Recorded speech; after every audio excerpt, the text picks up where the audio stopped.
Hello, everybody. Justin Jackson here, and welcome to the msuwma podcast. In today's episode, I talked to Matt Fizell, a financial planner and operations manager at Guiding Wealth in Dallas, Texas. In addition to being an Investopedia Top 100 financial advisor, he's a true expert of the operations of running a financial planning firm. He has a wealth of knowledge. We ended up talking for another half hour after the show, which would have been great to have recorded, but hopefully we can have him on the show again. So without further ado, Matt Fizell.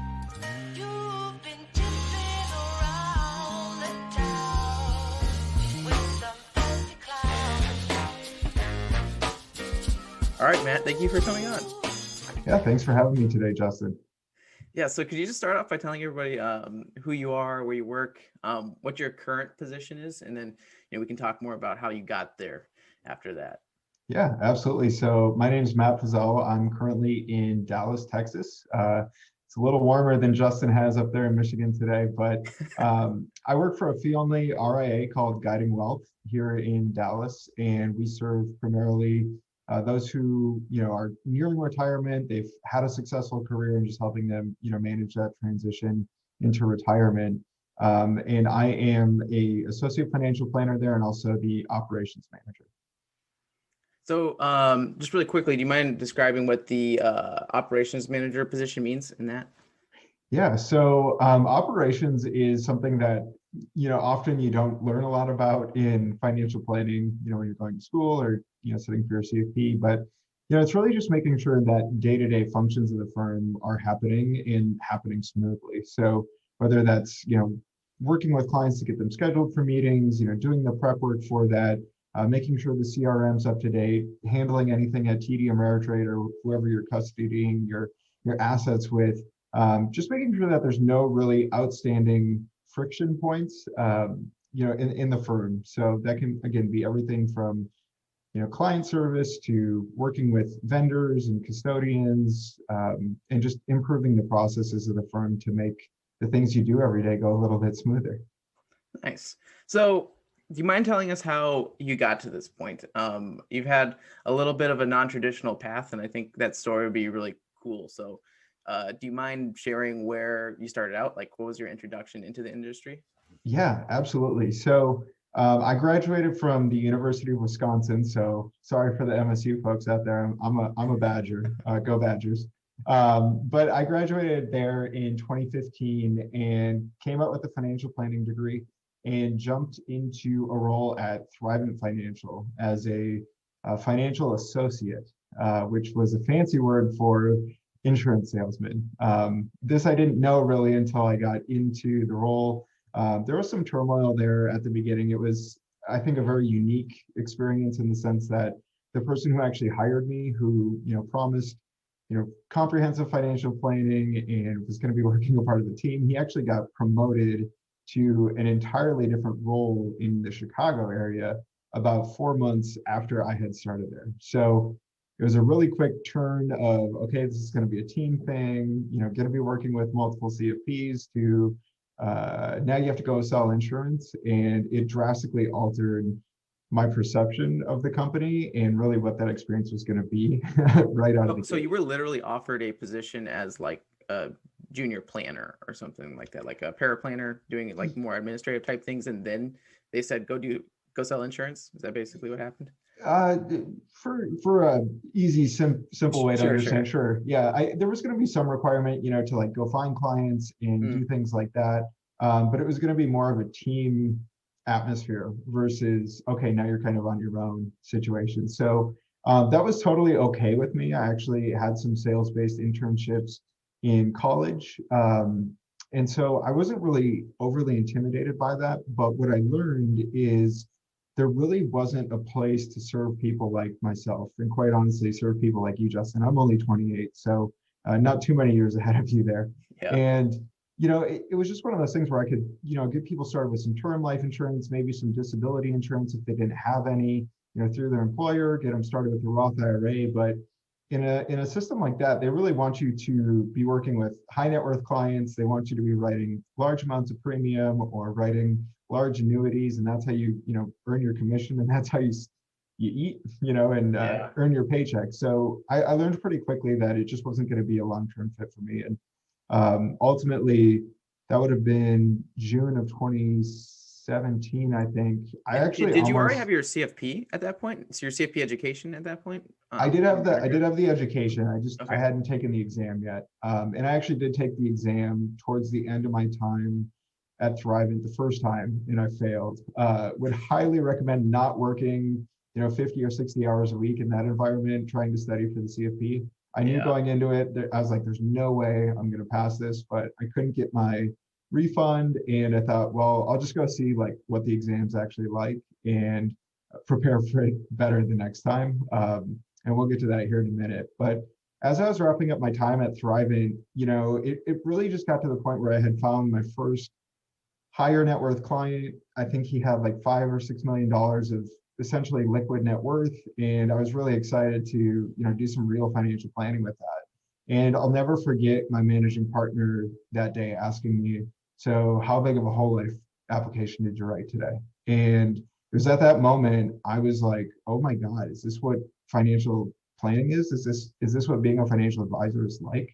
Yeah. And I was really at a crossroads there, Justin. I'll be honest with you. I almost just entirely left financial planning because I was like, I'm not this type of person. This is not something I would do. This is not at all what I learned in school. If this is what it is, I don't want to be a part of it. And so thankfully, I don't know how I found it, but I found FPA, I found NAPFA, I found XY Planning Network, and I was listening to these podcasts of these people who were doing the work that I thought I was going to be doing.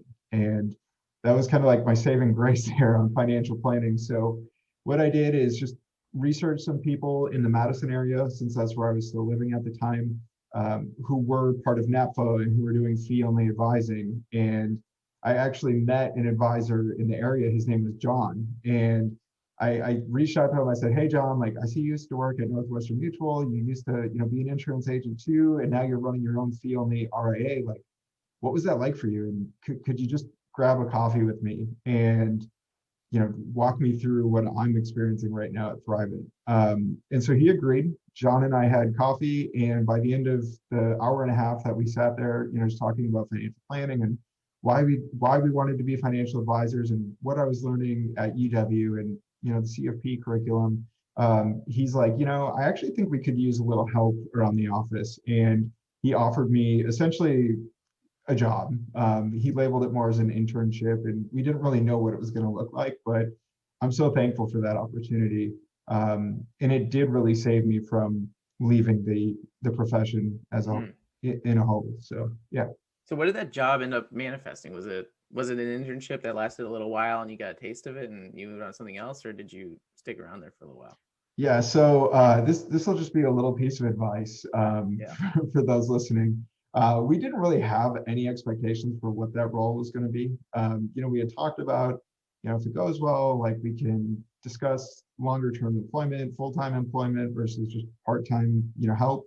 But we did not have any real sense of clarity as to what that role looked like. And that's part of the story itself. So I don't really blame John. I don't blame myself. I don't blame anyone at the office, but just kind of got to that point where we're like, well, is this working? Is this not working? Like, what is this? What does John want? What do I want? And, it ultimately really just was like a 6-month internship where I was, helping him prep for client meetings. I was doing a lot of the work in the financial planning software. I had my insurance license from when I was at Thrivent, so I could actually, be equipped in those types of conversations with clients, and was actually leading quite a bit of the insurance planning since John didn't have his insurance license and products changed so fast.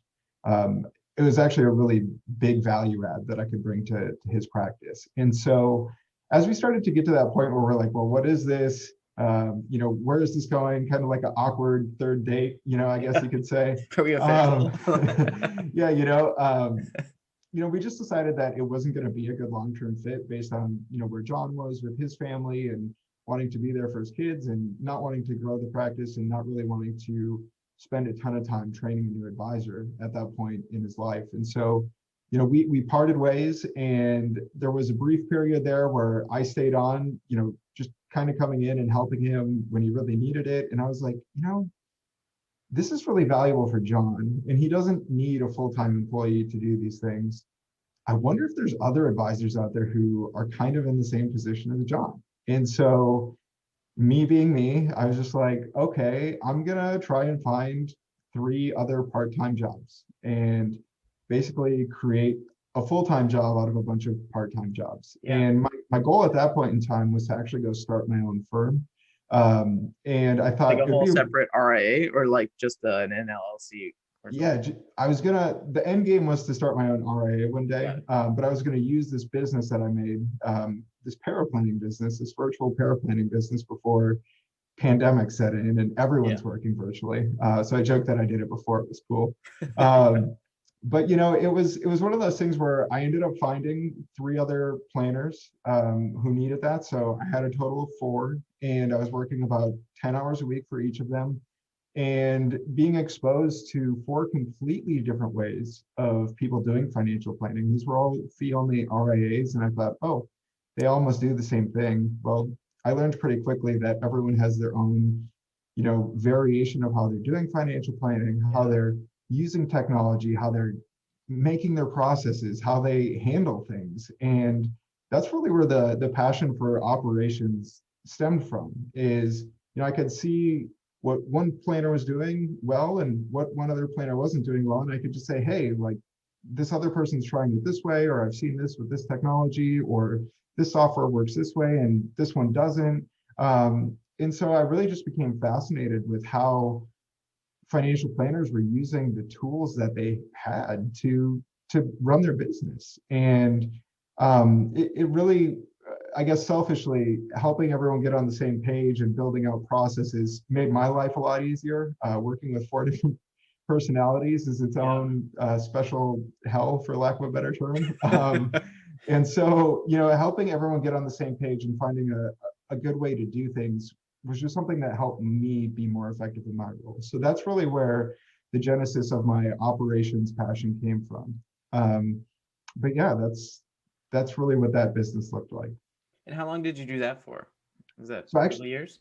yeah, I did that for about 2 full years. I ended that in December of 2020, which feels like a lifetime, or sorry, 2019. But that feels like a lifetime ago after last year. So one of my clients at that time was actually Hannah Moore, who's my boss now at Guiding Wealth. And so it just got to that point where Hannah needed more help than I had time to offer, and she wanted to lock me down, so she made that full-time offer. Nice. So could you kind of nerd out here for a second and really break down what you mean when you say paraplanning and operations? Because it kind of seems like there's like advisory stuff where you're bringing in clients and you're talking to clients, and then everybody kind of has their like mismatch version of what the rest of running a firm looks like. And I've seen some of that just working with little firms and internships and stuff like that. So can you kind of break that down a little? Yeah, absolutely. So I think I'll start with the paraplanning Yeah. piece. That's in my eyes a lot easier to define than operations. But the way I view financial planning firms is there's really like 3 silos to the firm, right? You have your financial planners, who are the people who, they're subject matter experts. They probably have their CFP. They're meeting with clients. They're deep into the software. They're deep into taxes. They're deep into every little intimate detail of the client's financial life. And then on the complete opposite side of that, you have your admin team, right? Like they're there, likely doing scheduling, doing emails, making sure the office isn't burning down, paying the bills, things like that, right? And in a small firm, these sometimes can be shared across roles. It's just there's not a ton of people there, but let's just keep Right. it clean for now. Yeah. And then I really view paraplanning as the glue in the middle that holds it all together. So what I mean by that is it's the paraplanner's job to make your financial planner look like a rock star. Yeah. We're really, to put it into a sports perspective, we're like the offensive line, right? Like we see everything before it happens, and we just need to make sure everything's in the right spot so that our running back can run through and score the touchdown, right? Or the Right. quarterback can throw that pass. Yeah. So that really, it's a coordinated effort between working with your planner and working with your admin team to make sure that the plan is getting built properly, right? So just to give an example, that would be like, okay, you as the paraplanner may have been in the client meeting. You heard the client say like, oh, we need this, that, and the other taken care of. And your job is to not only make sure that's sound from a financial planning standpoint and communicate that piece with your planner, but also make sure that your admin team is reaching out to the client and helping with those pieces of paperwork, or making sure that a check gets sent, or making sure that the next meeting gets on the calendar 6 months from now. And so you're really just that person in the middle who's kind of pulling from both sides and relaying that information to help your team put out not only a good customer service experience, but also the highest quality financial plan that you possibly can. So how did you really, I guess, accumulate all your knowledge? I mean, was it all School of Hard Knocks, just working with a bunch of advisors, or, is there an operational resource for financial planning firms? Like, is there something to read out there? I'm not sure on the reading part. Yeah. I very much am, and if you're not this type of person, like I'm sure there are books out there. Yeah. I am a learn by trying type of Yeah. person. I need to like work with my hands and see things break and see things not break and work well. But one thing too, from the operations side, if that's something that you're interested in pursuing, is just pay attention to the experiences that you like as a consumer, right? This is America, we're all consumers. What do you really enjoy about companies that you like or products that you like, and how do they make your life easier? And how can you take that same concept and bring it to what you're doing every day as a financial planner? Yeah, that's interesting. There actually is a lot of overlap with like the hospitality business, if you really think about, how the service is delivered. Yeah, That's I mean, pretty cool.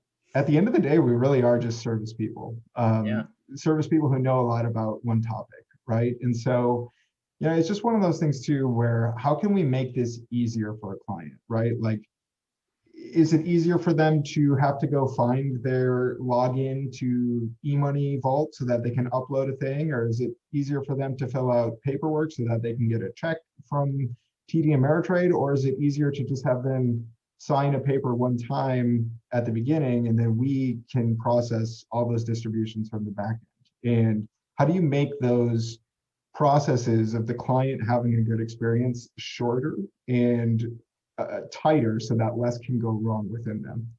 So what about your personality, do you think leans to this? Because I really struggle with the details. I love talking, I love the podcasting, I love thinking about the theory of this kind of stuff. Like, but what about your personality makes you really good at the disciplined approach of, being an offensive lineman for the advisors? Yeah, so I think for me, and I don't really know where this came from, but I just love understanding how things work. I actually Yeah. started out as an industrial engineer major, if you Okay. can believe that, which is all about systems and Oh processes. So yeah. some of this makes sense to me now. It Yeah. didn't at the beginning, but it's just one of those things where I love to see how we got from A to B.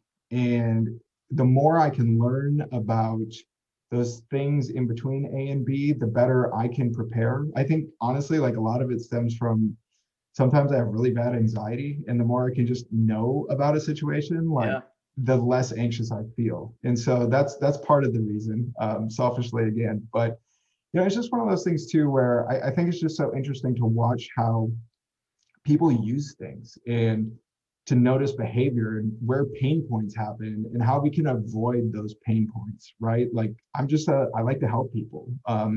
Sometimes it's probably people pleasing to a degree, but I really do just care so much about the people that we're working with, and Yeah. they're paying me, great money to do what I love for a living. Like I have the moral obligation inside of my head to make sure this is as good of an experience for them as they possibly can have. So do you feel okay? The interesting thing to me is that you said you had kind of a start in sales and prospecting. How does that combine with who you are? Like, do you have, just a lack of fear with that type of thing, but it's not really your favorite thing? Like, a lot of people who go into more of the operational roles tend to just want to stay completely away from that stuff. Yet, you're a podcast host and you do more, I don't know, extroverted seeming things. Like, do you feel like there's a duality to you, or Is this the main thing for you, the operations? Yeah. So funny thing about like the whole introvert extrovert thing, I just Yeah. learned this term. I used to call it a hybrid trovert because I didn't know there was like a real Yeah. term for it. But the term is ambivert. So it's someone who can display both introvert and extrovert type personalities. And that's very much who I am. I was totally the kid at the back of the lecture hall, back row bandits back in Yeah. those days. Up until like my sophomore or junior year when I had that sales internship.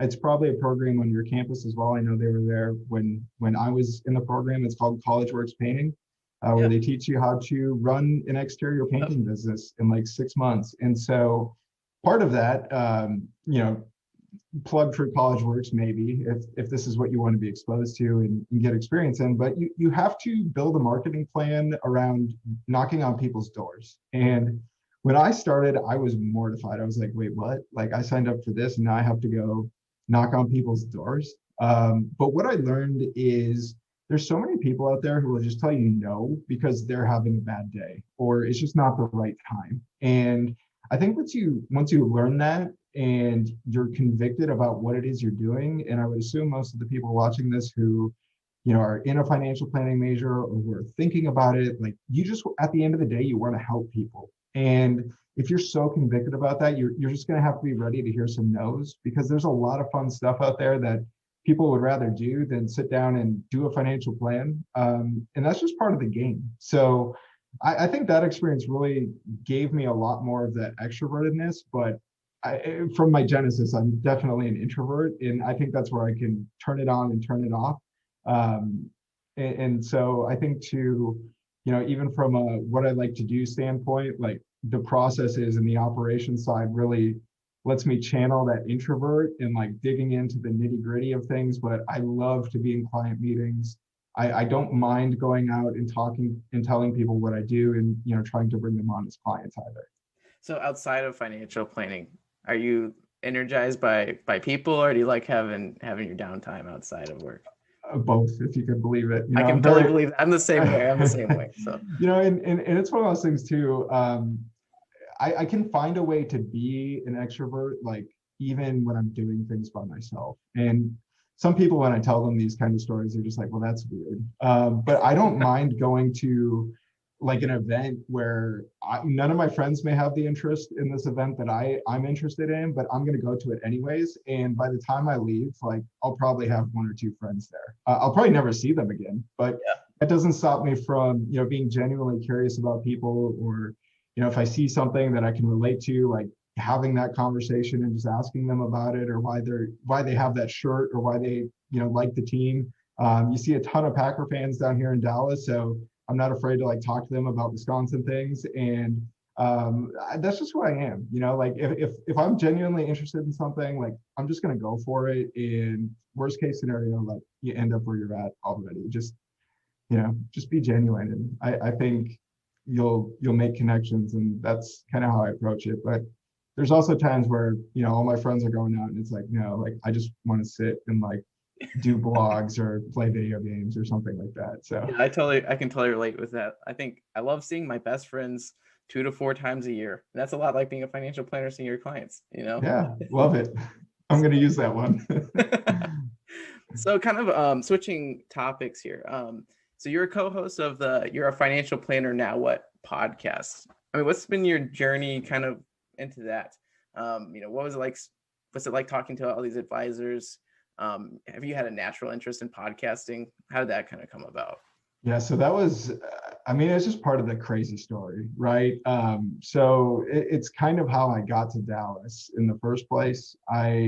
Back when I was just leaving Thrivent, I think it might be like episode 92 or 97, somewhere way back in the archive of You're a Financial Planner Now What? You can go listen to like 23-year-old Matt when he was fresh out of the insurance world.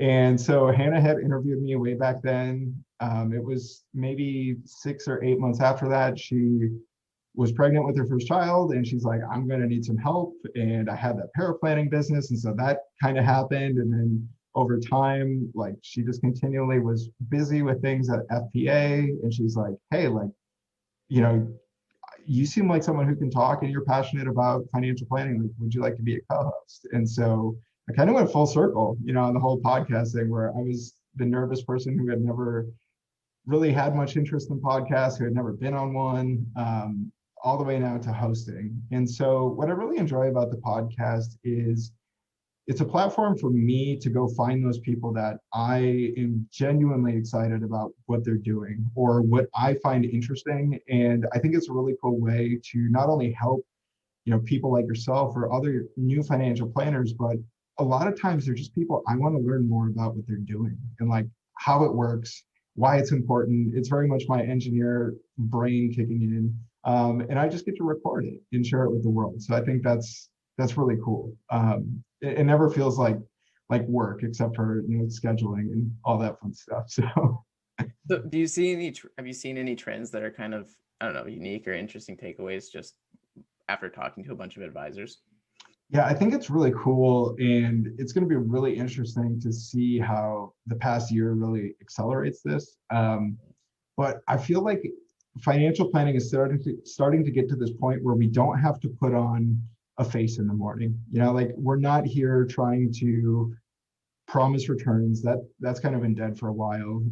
But we're not even here now trying to say like, we make people millionaires, or we help you retire at 65, or we help you whatever. I think we're really starting to get to the point where we can just be our authentic selves. And we were just talking about this. I'm in the advisor growth community with Justin Castelli and Taylor Schulte, and we were just talking about authenticity today and how it's really getting to this point where even what our clients want, like our job is to help them live their authentic financial life, not just say, hey, you need to have this many dollars and you need to save this percentage every month and you need to have the lowest price car insurance and you can't afford that house. Like what are the pros and cons of all these choices that our clients are making, and how can we help them live their most authentic financial life versus the most optimized or the most perfect financial life? And not everybody wants optimized, so it's really interesting. Well, and I think I'm going to push you on that a little bit. It's not that optimized is necessarily the best way by the book. Optimized is going to mean something completely different for you than it's going to mean for me. And that's really the human element, right? Is what we're getting to in financial planning now. And that's what the profession is versus the broader financial services, right? Like it's how do we take all these tools that financial services offers us and help craft it into what works best for Justin versus Matt versus, whoever it is. So switching topics here a little bit again, you're an Investopedia top 100 financial advisor. So that's kind of a big deal, right? I mean, I guess it depends on who you're asking, right? Like, yeah. I don't know if most people even know what that means, but yeah. How did that happen? Did somebody nominate you, or does it just happen by making an impression in the industry? Yeah, I don't really know like what their selection criteria is. I mean, I filled out a survey. I was nominated by someone. I have no idea who that could be, just based on the amount of people that I know through various channels who are on that list. Like, it could be any one of them. But yeah, I mean, I filled out a survey, and that was a really cool, award to get, and I'm super blessed and thankful for all the people who have invested in me and who have given me a chance, this early on in my career to be a part of that list.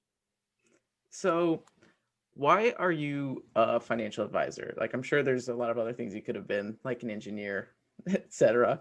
Like, why choose this profession over the long haul? Like, what is it that's special about this profession to you? Yeah, so what I think is really interesting is my road here is a really kind of crazy road, but I think that's everyone's road to anything these days. So I actually grew up in a single parent household, and we had no clue what a financial advisor was. We never had one. We barely had enough money to like pay the bills. I've had a job since I was 14, so kind of paid my own way through it. But I think too, like before we get into that side of it too much, I've always been in small, tight-knit communities that have always been there to help people. And so I grew up in a town of 2,000 people My graduating class was only 48 kids, so I've always had these communities where there's deep, intimate relationships with people you care about a lot, right? And so it's always just kind of been that helper in me that I think ultimately brought me here. Now, when I was going to school and I started out as engineering, I did like many college students do, and it's like, well, engineering pays well, and I like to build things, and job security. I want to be an engineer. Well, I got to physics and calculus merging, and I was like, okay, I do not want anything to do with this at all anymore. At that point, I kind of found that extrovert side of me. So I learned that I enjoyed talking to people. And through that internship with CollegeWorks, I actually ended up making like $40,000 or something like that my sophomore year of college. And we never had that much money ever. Like, Yeah. I don't know, but I'm pretty sure that's more than my mom has ever made in any year of her working career, which was just like unfathomable to me. Like I was just like, what do people do with money? You just And stash it, or did you go buy a cool car? oh, I bought a lot of stupid things. This watch included. I keep it to like remind myself, like, hey, like you don't need material things. I like it too. Let's be real, but it was just one of those things where I did blow a lot of it, and I made some poor choices with that money. I didn't know why I was making them, and one of the, I guess, worst financial decisions I made was actually helping my mom out with a down payment on a house. And it was only a few years after that where she ultimately like defaulted on the loan, like had to file for bankruptcy. I love you, Mom, if you watch this. And it was just that emotional tension that created between the two of us, where I was like, why is money like, why is it like this, right? And why is she out of money, and like how does someone get help with that? And so it was through that experience that I really started to dig into like, how do you manage money? Like we never had it, let alone have to manage it. And so that's when I learned about what financial planning was. And when I understood that UW-Madison had a degree in that, I was just like, oh my God, like I can go solve this problem for other people, and that could be my career. Like I want to do that. I didn't really know much about it. They don't teach you much about the industry and the profession and fee only versus sales and insurance, but I knew I wanted to help people, and there was that deep emotional connection with money too that I had from those experiences, and just understanding how many sacrifices that my mom made to give me the childhood that I had on a single income, and how far behind she put herself in retirement. I just thought there had to be a better way, and so I think that's where that deep-rooted passion to help people understand their finances, to not be afraid of it, to not stuff money in the locker and not talk about it, but to let it just be a part of who you are, and how to shape it to use it for who you are, not what you want to be, if that makes sense. Yeah, wow, that's a really amazing testimonial for the financial planning profession. In closing here, is there any advice you'd like to give to people who maybe were in a similar position when you were in college, or somebody who's considering entering the industry? What advice would you like to give? Yeah. So funny thing about that, if you had asked me this question like a year ago, I would have answered it completely different. And I don't do New Year's resolutions anymore. I just choose one word to work on. And last year, my word was patience, which I think was the ultimate test of patience in so many ways, just with the craziness that we had last year. But I think be patient with just the process of yourself as a new professional developing. You're going to learn a lot early on. You're going to learn a lot of things you like that and interest you. You're going to see a lot of things that at first glance you're like, that's not me. But just be patient with yourself, and be patient with those early opportunities that you get. I'm not saying stay in a job that you hate, but I think it just takes some time to kind of figure out who you are as a financial planner, and who you are as a person, especially coming out of college. Like going from high school to college is a change, and going from college to the real world is just such a next step of change that you're going to experience as an adult. And be patient with yourself, be patient with those early roles, but don't be afraid to change your mind and follow what you need to follow. but don't expect that to, blow up into something huge quickly either. So just continual patience and having that ability to change when you know in your heart of hearts you need to make a change. So how do you make that decision or that distinction between, it's time to be patient versus like, this is probably not the right fit. I need to get out of here. Which I think is really hard for a lot of people in these first couple of jobs because you don't want to be a quitter, but then at the same time, how do you think you make those distinctions? Yeah, I think one thing is a big key with that is don't isolate yourself. So, if you do feel frustrated with something, whether it's, just in your personal life or at work, don't be afraid to voice, what it is that you're feeling. A lot of times people don't even realize what they're doing or what their actions may be portraying to you. So first try to address those problems in an adult manner, right? Don't blow up, but, bring those things to light and give them some time to change, and not only to change, but to have lasting, meaningful change, right? And this is something too, like my whole journey of patience, I tried to journal last year. I did a pretty good job. I would say I was like 95% of days I wrote in my journal. And so it was really just internalizing and documenting like what I was feeling and why I was feeling those ways. And just seeing if things were changing over time or if they were staying the same. And if you're not trying to change while you're waiting, you're not really being patient, right? You're just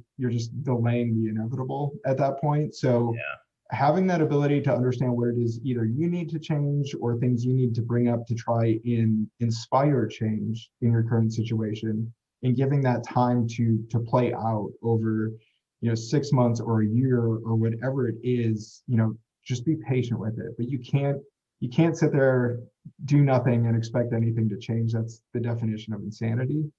So don't go insane, just be patient. And one thing with that too is I think it's just really important to, learn how you're evolving as a person, right? Like what excites you about financial planning day one is not going to excite you, year 5. I'll tell you real quick, being in the softwares and building financial plans and e-money, like it's really sexy and fun for about 6 months or a year. And then you kind of see like, oh, I know how the numbers are going to line up. Like, it's not this awe-inspiring, like, oh, we solved the plan, situation for your whole career. And that's okay. And just knowing, what it is that you're interested in. And Justin, I'll send you a sheet. I don't know if you can attach it to the podcast or whatever, or put it in the show notes, but it's something that I constantly use to see like, what am I enjoying and what do I like need to grow in? And that's really what I focus on the next thing being, versus something that I don't enjoy and I'm not good at. Like I should just avoid those things. It's called the Eisenhower matrix, but I kind of made it my own thing, and I'll send that over to you. Nice. Matt, thank you so much for coming on the show. I really found this personally interesting because I'm in that early paraplanning phase of my career. So I really appreciate you coming on the show. Yeah, thanks for having me. And for those of you listening, you can either find me on LinkedIn and feel free to ask questions. Twitter, I'm on there quite a bit as well. And I'm more than happy to take questions and to help anyone, because I wouldn't be here if people didn't do that for me. So happy to pay it forward. Awesome. Thank you. If you liked what you just heard, please like, comment, and share. This is Vincent Pacillo, producer of the MSUWMA podcast. MSUWMA, or Michigan State University Wealth Management Association, is a student organization part of the Eli Broad College of Business, located in East Lansing, Michigan.